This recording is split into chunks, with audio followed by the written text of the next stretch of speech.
өзім босанған жоқпын, яғни кесір тілігі арқылы босану болды. Туылған кезде ең бірінші мұрнына қарағансың ғой бала.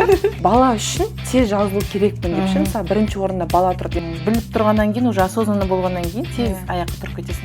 Стресс, депрессия, ешкім жоқ, мен ешкім іздемейді. Қазақта айтатындар как робот сияқты бірінен бір жылап жатырмын ғой, өз-өзім ұстай алмаймын ғой, андай. И мамам да андай жылап жатыр, кәдімгідей менің түрімді көріп, мені как подруга ретінде бәрін мен бөлсек, мен де анама бәрін айтып өстім.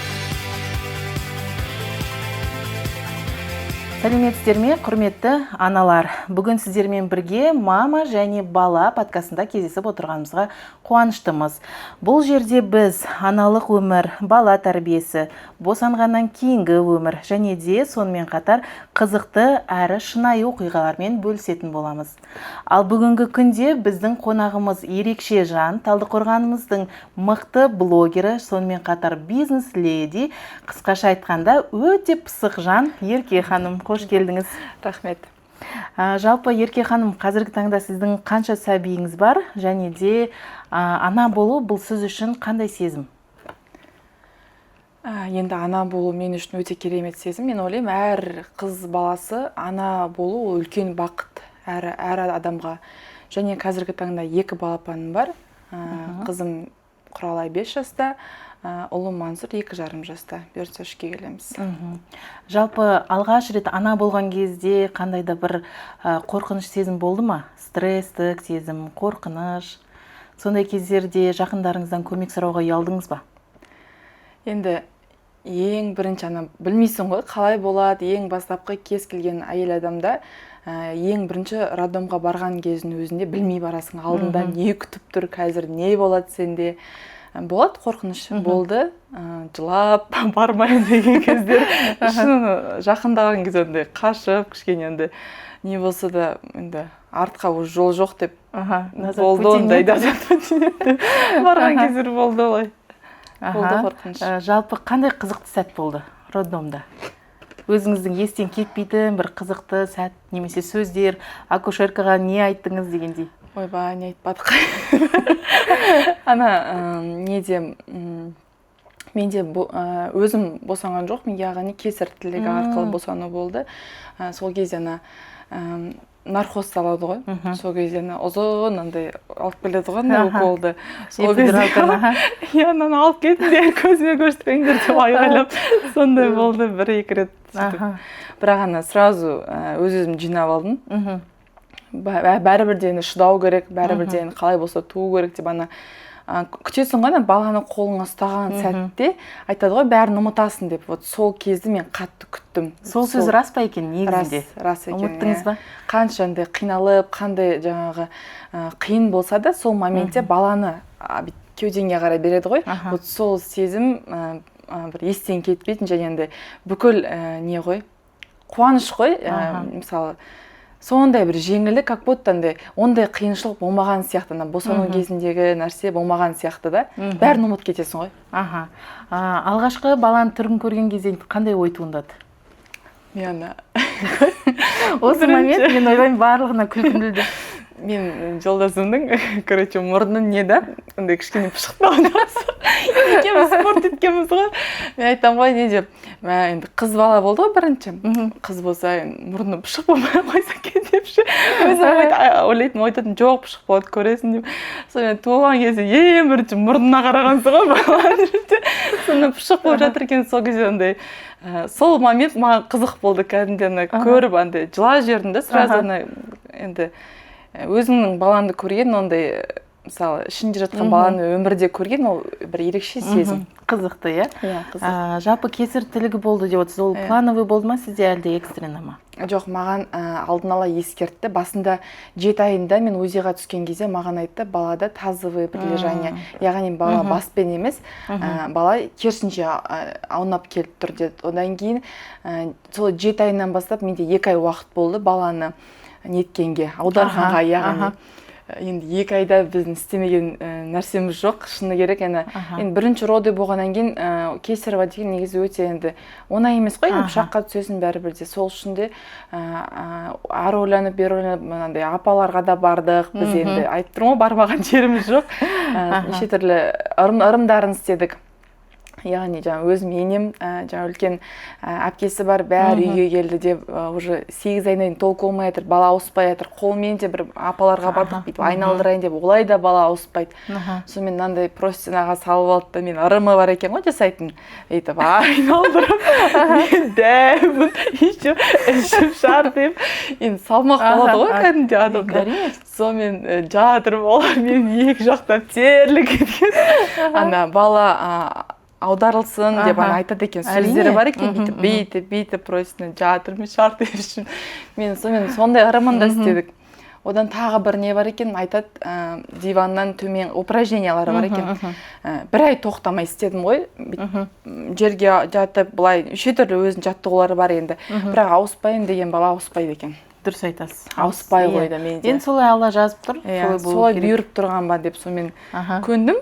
Сол мен кесір тілігі болатын болғаннан кейін кішкене қорқақтап қашып жүрдім сол үшін де. Әйтпесе егер өзім туады десе, онда ұмытшақ ауру дейді ғой, оны ұмытып кетесің. Оның үстіне қай уақытта толғақ келетінін білмейсіз деген сияқты.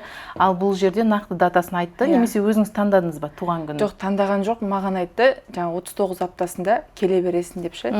Содан мен сол кезде ғой қашып жүріп кішкене күте тұрайын деп, ауысып қалады шығар деп ойлайсың ғой, енді соңғы мүмкіндікке дейін күтіп. Сондай болған. Жалпы ана болғаннан кейін бір өзгерген мінездеріңіз бар ма өзіңізде? Болды. Мен енді андай өзім балаларға особо қатты білмеймін.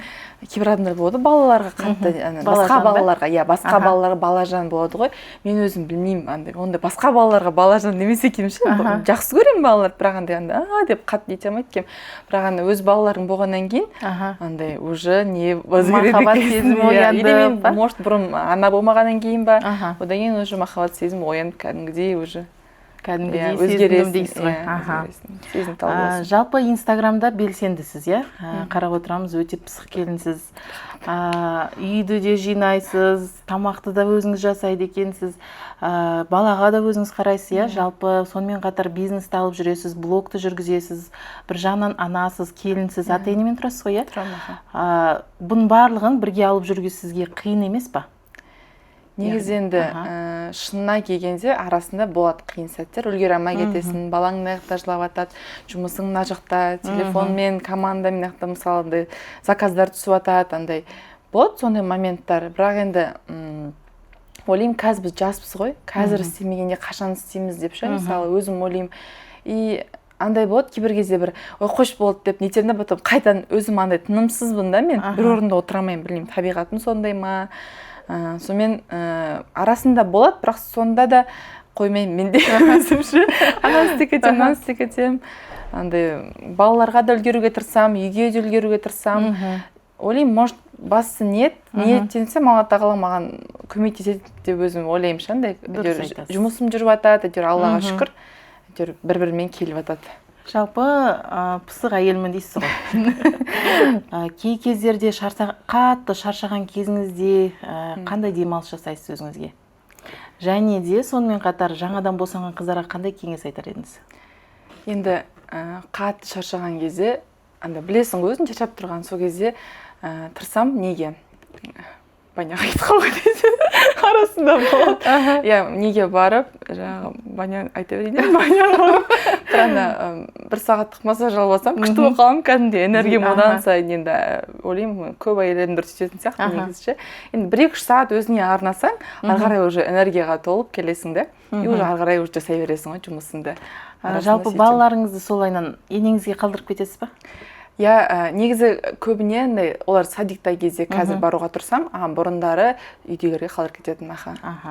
Енеңізде ешқандай қарсылық ондай білдірген жоқ, қарап көмектеседі деп? Жоқ, көмектеседі, ол жағы жақсы екен, немесе көбінде енелер енді қарамайым деп жатады ғой, сол үшін сұрап отырғаным ғой. Бұл енді ол кісі жұмыста, бірақ енді андай кеш жақын көп қалдырамаймыз, өйткені кешке таман ол кісі өзі демалу керек, таңертең ерте тұрады. Жалпы кесар тілігінде қандай қиындықтар болды? Өзіңіз мысалы кесар тілігі енді ол операция ғой, кәдімгі полноценный. Қалай восстановление болды? Екінші күні ауыр болды ма деген сияқты? Негізі енді қандай қиындықтар болды? Кесар тілігі былай айтқанда оңай емес. Көбісі ойлайды, мысалы тез андай бола салады, негізі жеңіл деп андай сезбейсің баланың қалай болғаны, толғақ қинамайды деп ойлайды. Бірақ на самом деле келген кезде негізі маған өз басым оңай болған жоқ. Өйткені біріншіден ең бірінші кесар тілігінде шок состояниеде боласың, қалай болып отқан прям енді айтады ғой, енді жаңағыдай кесіп алады баланы деп жеңіл түрде айтты маған. Бірақ на самом деле болған кезде маған негізі кішкене қиындау болды кәдімгідей. Ана кесар тілігін істегеннен кейін келіп, енді қазір кімде болды, олар түсінетін шығар. Ана ішімдіге басқандағы состояние. Мен 3 баламды да кесарьмен босанғаннан кейін өте жақсы түсініп отырмын. Сізде солай болды ма? 3 баламды да кесарьмен босандым.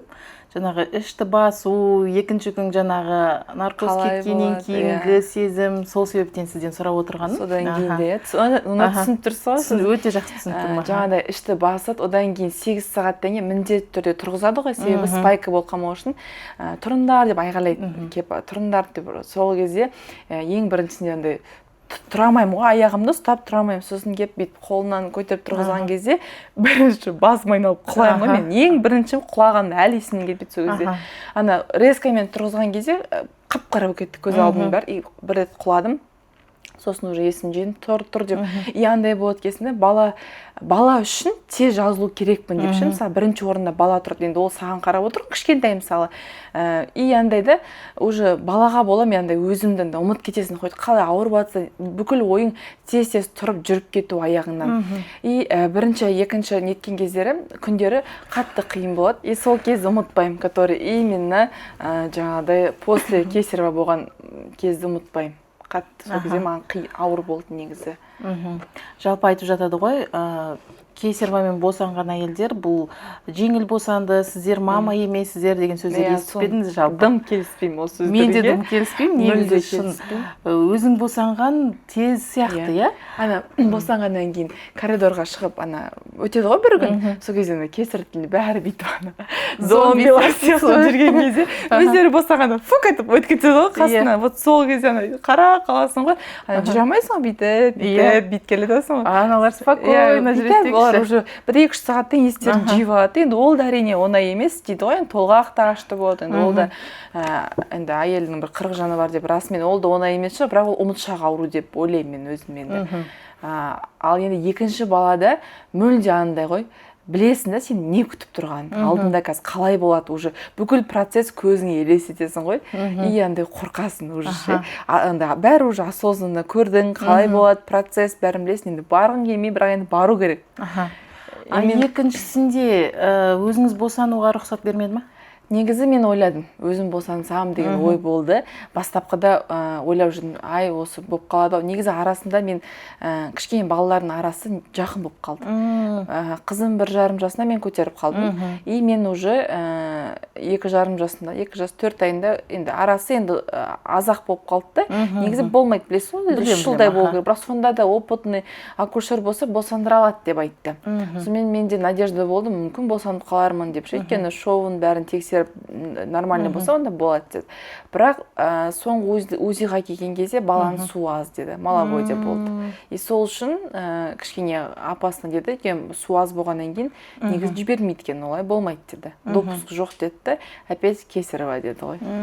Қайтадан солай болды. Екіншіге бардыңыз сонымен. Енді үшіншіге негізі дайынсыз ба қазір? Енді солай қорқып жүрмін. Үшінші бала қалай болады екен? Енді үшінші ашты болады. Ашты бола ма? Сөздің ашығы шынымен де барлығы айтады. Енді біріншісін, екіншісін білесің, үшіншісі жеңіл болады, олай емес. Үшіншісі шынымен де ашты болады, бірақ шүкір, біліп тұрғаннан кейін, уже осознанно болғаннан кейін тез аяққа тұрып кетесің. Тез батыр. Потому что уже осознанный бала. Бірінші бала енді жарайды, түсінбей барасың ғой. Не болады. Екіншісінде уже кішкене уже білесің, үшіншісінде уже опытпен барасың ғой. Өзің барып. Онда болады дейсіз ғой. Ол үшін болады, қорықпаңыз. Сол үшін енді әрине кесарево болғаннан кейін әйел адамдар өзін өзі күту керек, дайындалу керек. А то бізде қазақта әйел адамдар как робот сияқты. Бірінен кейін бір тіпті сол жерде естіп жатам, 5 бала, 6 бала кесаревамен туып жатырмын дейді. Мен ойымша ол дұрыс емес. Дұрыс емес деп ойлаймын. Иә, ол әйел адам егер өзі қандай денсаулық қалады ол? Бір жерде ол 7-8 рет кесаревамен каждый несін. Соны айтам, ол қанша иммунитет кетіп жатыр, тіпті память кетеді. Ол рас қой. Бел ауырады. Қанша уақытқа дейін память кетті? Бел бір қисайған орнынан тұра алмай қалам деңізші. Наркоздың орны бәрі бірде береді өзіне. Конечно. Ұйықтаған кезде, жатқан кезде. Памятін қазірде аса емес, мен ұмытып қаламын. Мен ұмытшақпын, білмеймін. Ол кесаревадан ба или өзімнен ба көп ұмытып қаламын. Жалпы кесаревадан деп айтып жатады көбісі. Әсері береді, бәрі бірде. Конечно, әрине. Одан кейін, босанғаннан кейін қандай күтім жасадыңыз? Енді мен бұрға бүйтіп особо қатты күтінбеппін. Сол не дұрыс емес екен ше. Біріншісінде вообще бүйтіп күтінбедім. Мен күтінбеген себебім біріншісінде мен босанғаннан кейін 1-2 күн, мен босанар алдында 1-2 күн бұрын менің жаңа атам бар ғой, енем, жаңа жолдасым папасы, сол кісінің ағасы қайтыс болып кетті да. И андай бізде шок болып қалдық. Даже мен босанып жатқан кезде маған олардың шамалары болмай қалып маған келетіндей. Өйткені жаңағындай жағдай болған кезде бәрі андай шок состояние болды да, и маған андай роддомға келе алмай, мен андай болды ғой, стресс, депрессия. Ешкім жоқ, мен ешкім іздемейді. Олар мен сүттіге кетіп қалмасын деп маған айтпаған екен, сөйтсем. Ана переживать етеді деп ше. Енді адам стресс болса сүт кетіп қалады ғой, сол үшін маған айтпаған екен. Ал мен андай маған ешкім келмейді деп керек емеспін деп жылап сөйтіп сондай не болған. Сол үшін біріншісінде особо қатты күтіне алмадым мен. Үйге кісілер келіп жатты, көңіл айту болды, сонымен күтіне алмадым. Ал екіншісінде енді кішкене күтіндім. Қандай күтім түрлерін жасадыңыз? Шілдетер шығару деген сияқты. Қазір енді тіпті доулалар шығып жатыр ғой, сондай шақырттыңыз бар ма? Ондай шақырмадық.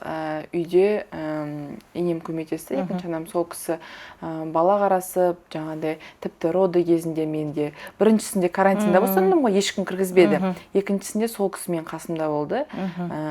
Жаңағыдай после операции баланы қарасып, уже кәдімгідей ол кісі көмектесті. Екіншісінде үйде де маған қарасып, шай тамағымды әкеліп беріп, кәдімгідей рахмет, ол кісіге көп кәдімгідей күтті мені. Бірақ андай үйге шақырып ондай істемеппіз. Ондай жасамаппыз. Жалпы әйел адам көмек сұрауға ұялуы керек па сіздің ойыңызша сондай жағдайларда? Мен ойлаймын, енді әйел түсінеді деп ше. Көмек сұрамаса да енді мен ойлаймын, жаңағыдай әрбір жаңағы енді үлкен ене болсын, анасы болсын, мысалы, ол жағдайдан өтті ғой. Сол үшін де ол кісілер маған енді өзі біліп, жаңағыдай көмектесіп сөйтті. Кәдімгідей көмек болды маған. Послеродовая депрессия деген сезініп көрдіңіз ба? Енді шын айтайын, мен айтады ғой, бәрі қатты депрессия болды деп. Твай менде ондай болған жоқ. Мен Ильяна мені уже нем күтіп тұрды ғой. Жұмыстарым күтіп тұрғаннан кейін менде ондай уақыт болмады. Жұмысқа кіріспедіңіз? Мен даже босанар алдын телефонмен жұмыс істеп жатсам, кәдімгідей шығасып, сондай андай күтіп, андай менде более не бар да, ответственность деген нәрсе бар да, мысалы маған командам сеніп отыр, мысалы бәленбай ақша жіберіп қойды, маған товарды уақытылы жеткізіп беру керек деген сияқты менде сондай не бар да, ол андай күтіп отпайды ғой мен, мысалы қашан болады деген сияқты сондай нәрсе бар. И андай сол үшін мен жұмысқа көп көңіл бөліп кеттім ба, сондай. Шаршаған жоқсыз ба? Жұмыспен кішкентай сәбиді бірге алып жүру қиынға туындаған? Арасында болды. Арасында болады, жылап аласың, андай кездер болады, өзің үлгере алмай кеткен кезде ешкімге көрсетпей тығылып жылап аласың деген сияқты кездер болды. Бірақ Аллаға шүкір, өтімді дейсіз ғой барлығы, иә? Шүкір Аллаға, иә. Жалпы балаларыңыздан тығылып, шоколад, мороженое жеген кездеріңіз болды ма? Қазір болады десе. Енді қазір бұлар енді тфай енді өсіп қалды кішкене. Бұрындар ондай особо көп сұрамайтын. А қазір енді магазин не деген уже біледі ғой. Садикке барардың алдында қайтадан кейін уже магазинге сұрайды. Сол үшін қазір андай ойлайсың ғой, баланың денсаулығын ой нетпейінші деп, андай көп тәтті жемесінші деп, олар жемесін деп өзім жоқ қоямын. Сондай тығып өзім арасында болады. Жалпы айтып жатады ғой, өмірге бала бізге бірдеңені үйрету үшін келеді дейді, иә? Осы күнге дейін балаларыңыздан бір үйренген затыңыз бар ма өзіңіз үшін? Болады. Не үйрендіңіз нақты? Енді қызым қазір енді сөйлеп айтады ғой, өзіме ақыл айтады ғой. Кейбір кезде болады андай бір мама бүйтпейсің ба, сөйтпейсің ба деп андай бір нәрсе істемей отсаң, андай бір киімдер тұрса, ана гладилканың қасында үтіктеп қоймайсың ба аналардың бәрін деп жаңағыдай ертең киемін ғой деп ше, ойбай деп сосын жарайды қазір үтіктеймін деп сөйтіп қаласың ше, андай өзіңе болады ондай ақыл айтатын кездері. Тәртіпке үйретіп жатыр, иә, ол жағы да бар. Иә. Өзіңізде білесіз, иә, қазіргі айтып жатыр ғой, қоғамда не дейді, травма бар, переходной возраст деген, өзіңізде сондай болды ма? Яғни кішкентай кезіңізде, иә, бір қандай да бір травма, кішкентай кезіңізден қалып қалған, өзіңіздің ата-аналарыңызға неге маған солай істемеген деген сияқты. Ондай менде болған жоқ, себебі мен ата-анам ерте үйленді. Мысалы, анам 18 жасында, әкем 20 жасында үйленді да.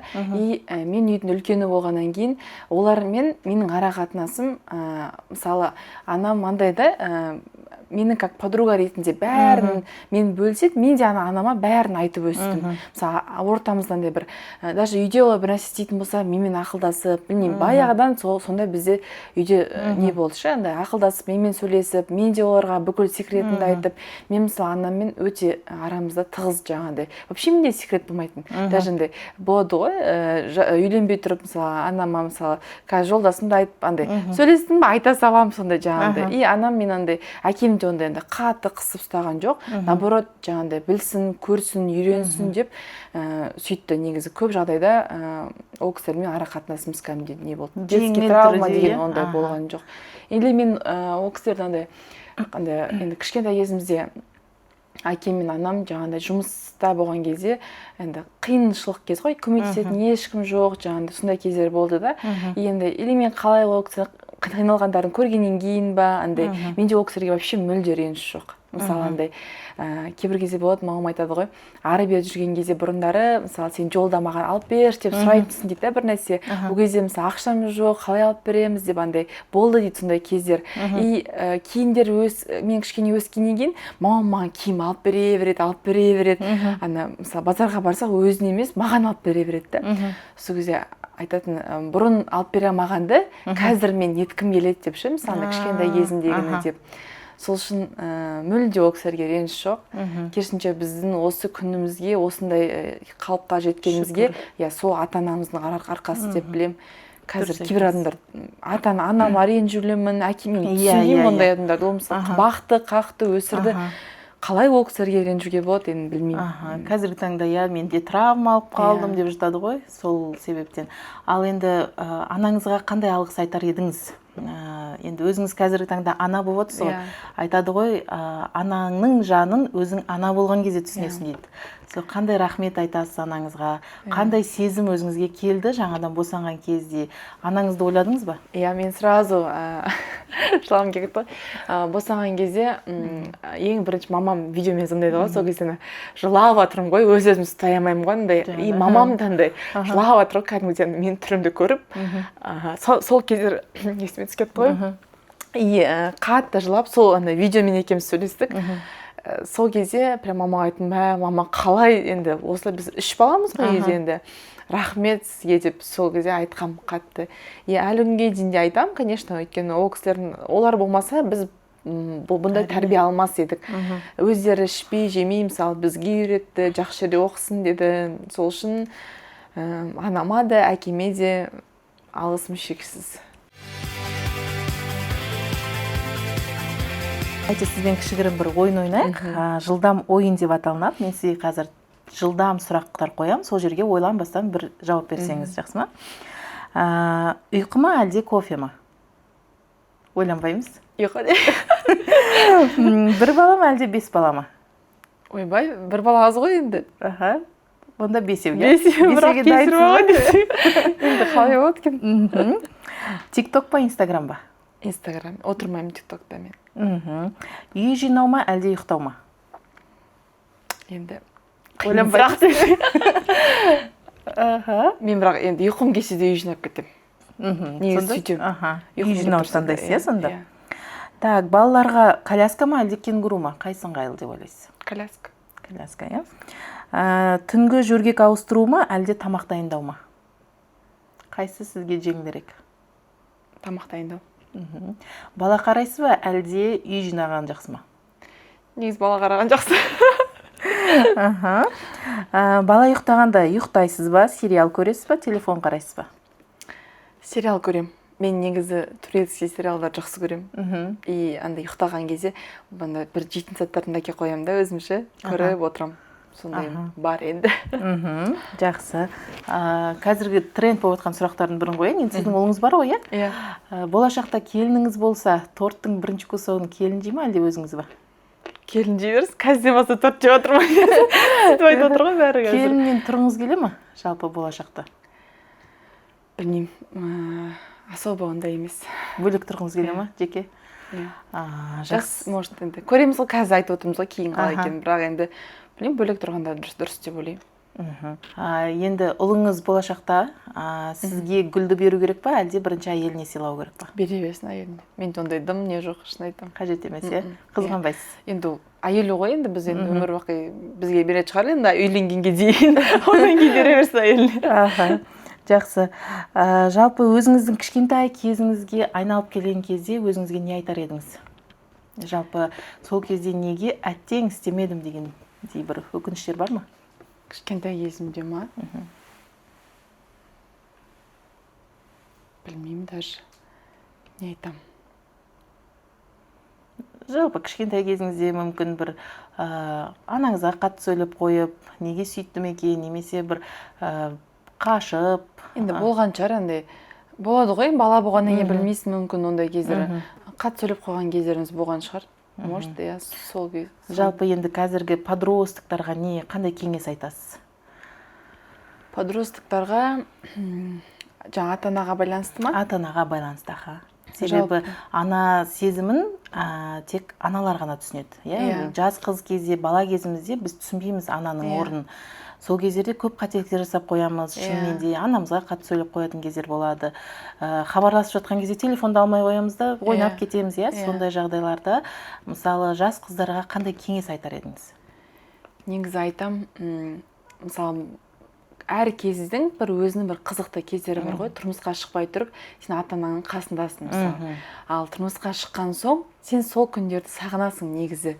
Өйткені өзінің бала болып жүргенің, анаңа еркелеп, әкеңнің қасында жүрген, ол бір ұмытылмас кездерді. Сол үшін мен айтам, наоборот, қазіргі сондай қыз кезіндегі, мысалы, әке-шешеңмен наоборот бақытты, еркелеп, қасында жаңағыдай анаңа жылы сөйлеп, өйткені тұрмысқа шыққан соң сен уже қалаған уақытында анаңа барамайсың. Барғың келсе де, мысалы, үйдегілердің қас-қабағына қарайсың деген сияқты ғой.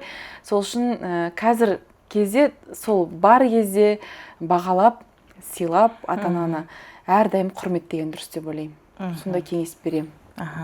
Ал жаңадан босанған, қазіргі енді білесіз, әйел адам босанғаннан кейін, ол әйел адамда адаптация болады, стресс, депрессия болуы мүмкін.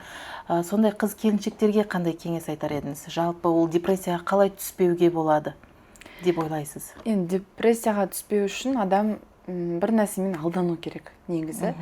Мысалы, босанғаннан кейін ол өте негізі восстановление деген оңай нәрсе емес, но сол уақыттарда өзін жоғалтып алмай, керісінше өзіне ұнаған іспен айналысып, балаға көңіл бөліп, мысалы, ең бастысы жаңағыдай уақытын тиімді пайдаланып, өзін бос қылып жүрмеу керек қой негізінде. Жұмысқа айналып, бір нәрсе істеп, немесе бір нәрсемен айналысып, сондай затпен балаға көп көңіл бөліп, мысалы, кішкентай кезінен бастап, сондай нәрсемен айналысқан дұрыс деп ойлаймын. Жалпы өзіңіздің балаларыңыздың иммунитетіне қаншалықты мән бересіз? Және де ол иммунитетті көтеру үшін қандай да бір іс-шара, не жасайсыз жалпы? Мен енді шын керек тревожная мамамын негізі, өйткені андайда витаминдарын часто тексеріп тұрам балалардың, андай 1-2 ай сайын анализ тапсырамын, чекап өтіп отырам. Мен кеше то же самое өткізіп келдім. Или менде мысалы балада басында гемоглобин низкий болды да, ең бастапқыдан бастап қызымда. Содан кейін менде сондай нәрсе ма білмеймін. Мен часто түсіп қалмадым екен, гемоглобині қалай екен деп уже андай уайымдаймын. И уайымшыл анамын негізі, шыны керек. Қазірде мысалы кеше анализін қарасам, кішкене гемоглобин түсіп тұғымдікі, и опять менде уже басталды. не істеймін енді, қайда барам, не жазсам болады, және қалай көтеремін деген сондай часто онлайн консультация аламын. Негізі ондай қатты көңіл бөлем баланың денсаулығына, жаңа не ішеді, не істейді, анализі қалай болып отыр. Ол нәрсеге мен ұмытып кетемін, басқа нәрседен именно сондай басым бәрі кіріп кетеді ғой, соған уайымда кетемін. Өзіме келгенде кішкене нет қалам. Өзіме келгенде жүре берем. Сол қасиетім өзіме ұнамайды. Өзім жарайды, потом көрем, потом деймін да, өзімді кішкене артқа сырып қоям. Енді ол негізі дұрыс емес. Негізі сау ана болатын болса, әрине бала да сау болады. Жалпы бүгінгі әңгімеміз өте жылы, шынайы болды. Сізге уақыт бөліп келгеніңіз үшін көптен көп рахмет айтамыз. Егер сізге осы подкаст ұнайтын болса, лайк басып, комментария тастаңыз, және де өзіңіздің аналарыңызға жібере отырыңыздар. Келесі кездескенше сау саламатта болыңыздар. Келесі подкасты қай блогермен алғанымды қалайсыздар? Комментарияға жазып өтіңіздер.